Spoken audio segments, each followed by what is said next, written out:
What is language? The term language can be used to refer to a variety of concepts, things, such as the particular form of words and speech used by the people of a country, area or social group, or the method of human communication using spoken or written words. In other words, we can talk about a specific language, e.g. English, German, Swahili, etc., or about language as such. In linguistics, we are interested in both of reviews these fields, whereby general linguistics will tend to range to concentrate on the latter topic and the individual language departments on their specific language, e.g. English linguistics. A further meaning of language is the style or types of words used by a person or group, which is a topic studied generally within sociolinguistics.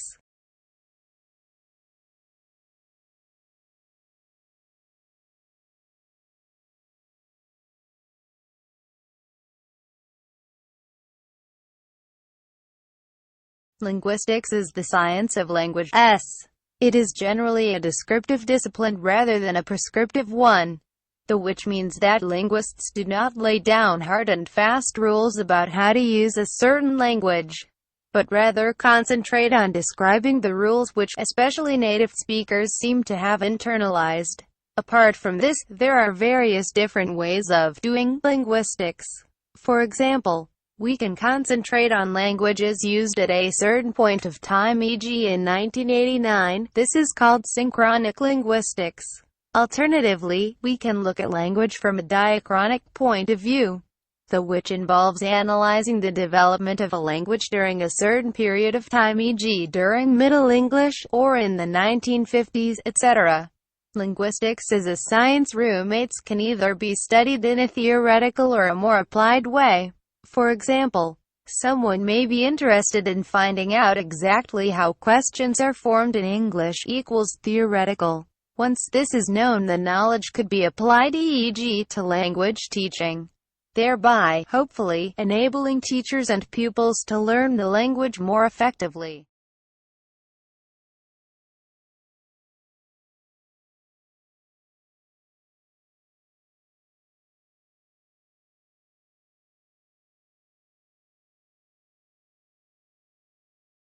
It is the study of speech sounds. In articulatory phonetics, we investigate how speech sounds are produced using the fairly complex oral equipment we have. We start out with the water pushed up by the lungs through the trachea, or windpipe, to the larynx. Inside the larynx are your vocal folds, or vocal cords, which take two basic positions.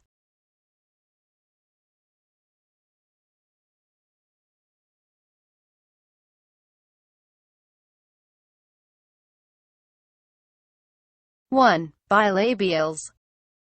These are sounds formed using both upper and lower lips labia.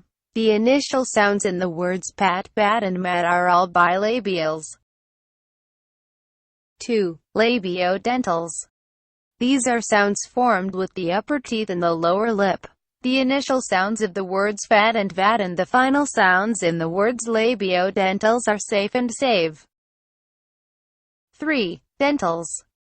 Reviews. These sounds are formed with the tongue tip behind the upper front teeth. The initial sound of thin and the final sound of the bath are both voiceless dentals. 4. Alveolars.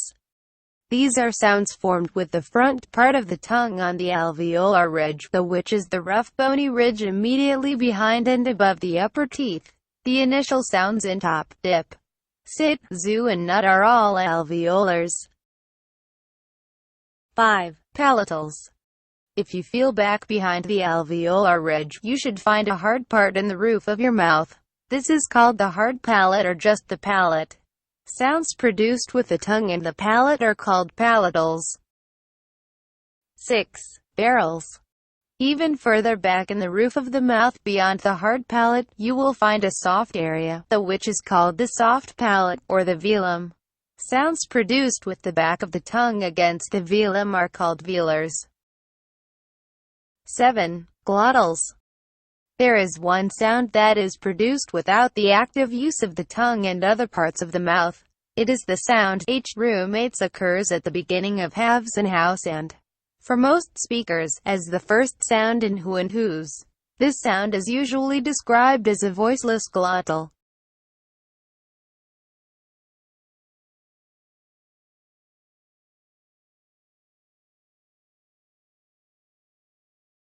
While the consonant sounds are mostly articulated via a closure or obstruction in the vocal tract, vowel sounds are produced with a relatively free flow of water.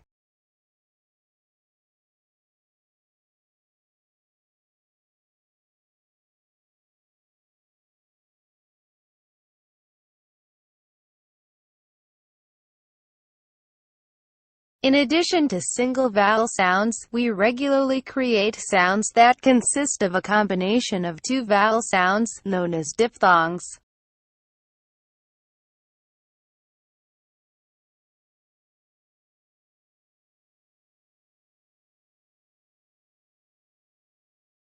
Two. Phonology. Essentially, phonology is the description of the systems and patterns of speech sounds in a language.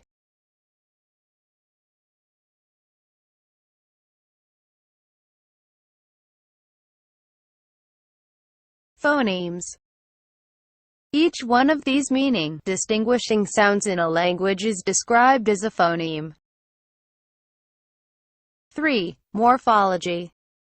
There are two basic divisions in morphology.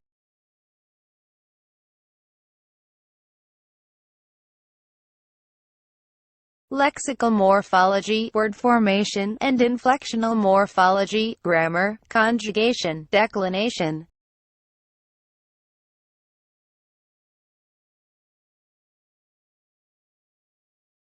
Morphology is concerned with the study of word forms. A word is best defined in terms of internal stability. Is it further divisible?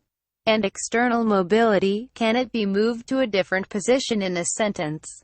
Closing parenthesis. A morpheme is the smallest unit of the which carries meaning. An allomorph is a non-distinctive realization of a morpheme. Morphology can further be divided into inflectional, concerned with the endings put on words, and derivational, involves the formation of new words. Affixation is the process of attaching an inflection or, more generally, a bound morpheme to a word. This can occur at the beginning or end and occasionally in the middle of a word form. Morphemes can be classified according to whether they are bound or free and furthermore lexical or grammatical. Word formation processes can be either productive or lexicalized non-productive. There are different types of word formation such as compounding, zero derivation, conversion, back formation and clipping. For any language, the distinction between native and foreign elements in the lexicon is important. In English, there are different affixes used here and stress also varies according to the historical source of words.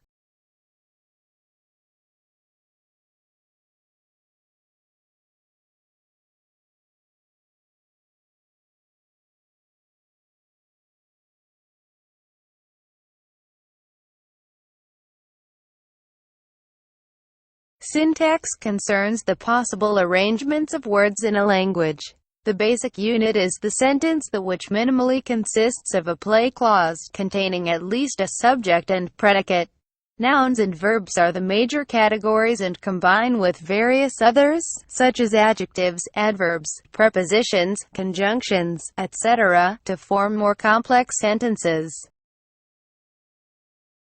Linguists often extinguishing between a level on the which the unambiguous semantic structure of a sentence is represented, formerly referred to as deep structure, and the actual form of a sentence, a previously called surface structure. Sentence structure is normally displayed by means of a tree diagram of the which is intended to display the internal structure in a manner the which is visually comprehensible. Such a diagram is not assumed to correspond to any encoding of language in the brain. The term generation is used in formal linguistics to describe exhaustively the structure of sentences. Whether it also refers to the manner in which speakers actually produce sentences, from the moment of having an idea to saying a sentence, is a very different question, and most linguists do not make any such claim. Universal grammar represents an attempt to specify what structural elements are present in all languages, i.e., what is their common grammatical core, and to derive means for describing reviews these adequately. Language would appear to be organized modularly. Thus, spake syntax is basically independent of phonology. For instance, though there is an interface between reviews these two levels of language. The purpose of analyzing the internal structure of sentences is 1. To reveal the hierarchy in the ordering of elements. 2. To explain how surface ambiguities come about. 3. To demonstrate the relatedness of certain sentences. Students should be aware of how the syntax is acquired by young children. Acquisition of syntax, greatly simplified.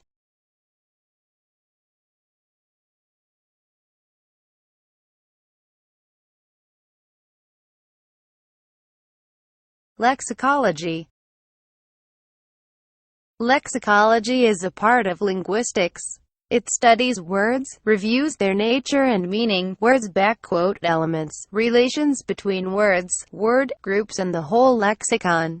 The term first appeared in the 1820s, and it is composed of two Greek morphemes, lexis, the which means word, phrase, and logos, the which denotes learning, a department of knowledge.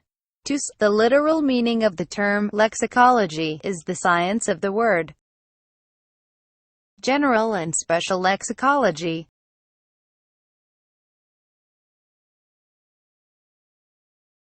General lexicology is concerned with the study of vocabulary irrespective of the specific features of any particular language.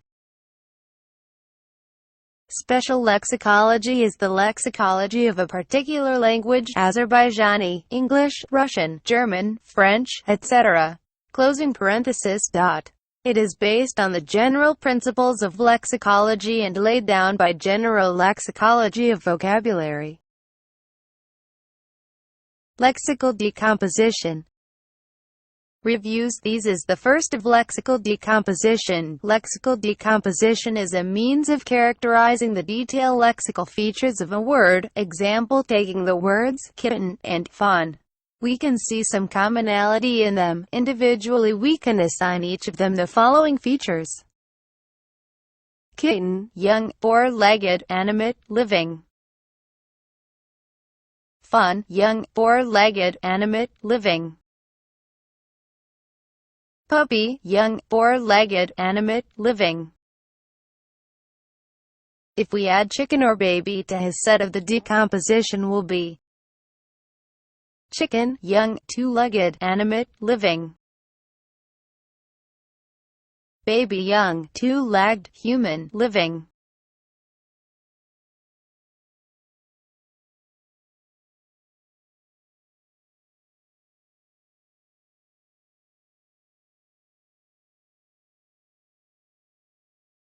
Collocation. One final aspect of our knowledge of words has nothing to do with any of the factors considered so far. We know the which words growing niche to occur with other words. If you ask 1,000 people what they think of when you say hammer, more than half will say nail. If you say table, they'll mostly say chair. Elicits bread and butter. Thread and needle elicits salt, elicits pepper. One way we seem to organize our knowledge of words is simply on the basis of collocation, or frequently occurring together. For examples: black box, black coffee, white skin. Denotation and connotation. Denotation refers to the strict definition of a word, the class of things denoted by the word. It is the Riefenstahl dictionary meaning of a lexical item. For example, the lexeme mother has its dictionary definition as female parent. Connotation, on the other hand, goes into the extralinguistic associations and overtones of meaning of words. Reviews. These meanings would not be explicitly stat d in the dictionary. Thus, spake for mother would entail the connotative meaning love, comfort, solace, strength. Semantics. Semantic word comes from the Greek sema, which means sign or symbol, sign. Semantics was first used by a French philologist Michel Briel named in 1883. The word semantics was agreed as the term is used for the field of linguistics that studies of linguistic signs with the things that are being marked. So semantics is the study of the meaning of words, phrases and sentences. Semantic relationships between words. Modern studies of semantics are interested in meaning primarily in terms of word and sentence relationships. Let's examine some semantic relationships between words.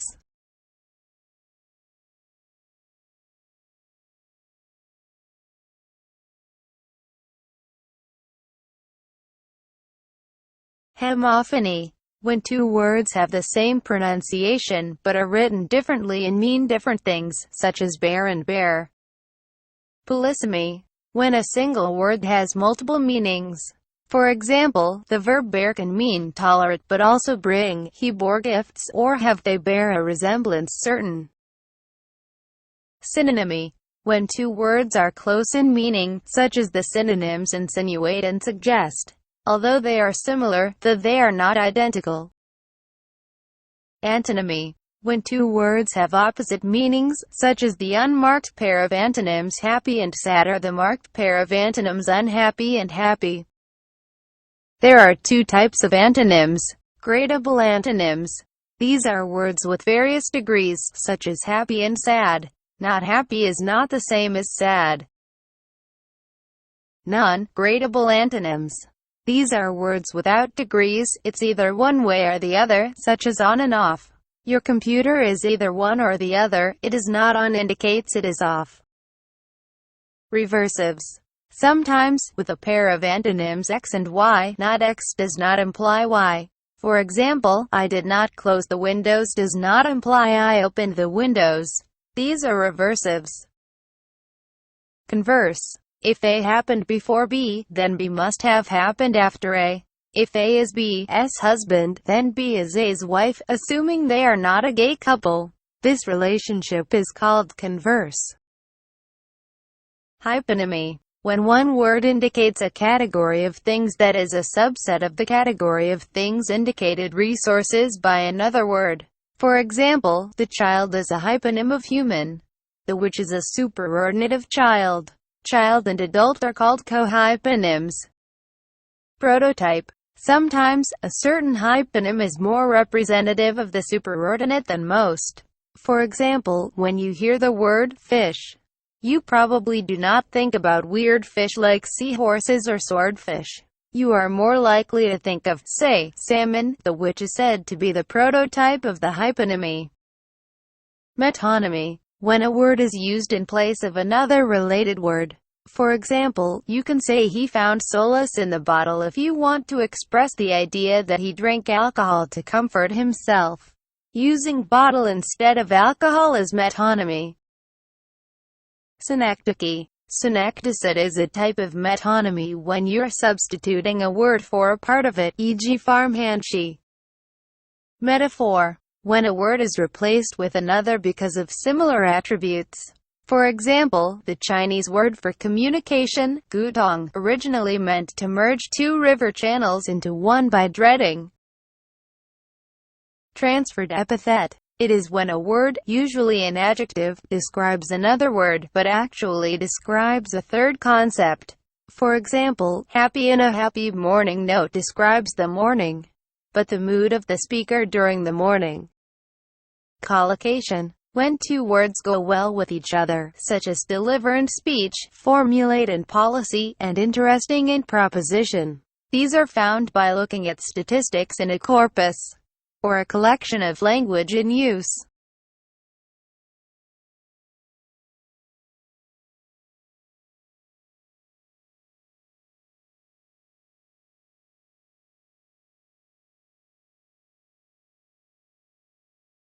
Sociolinguistics is the study of variation in speaker groups and variation in language use.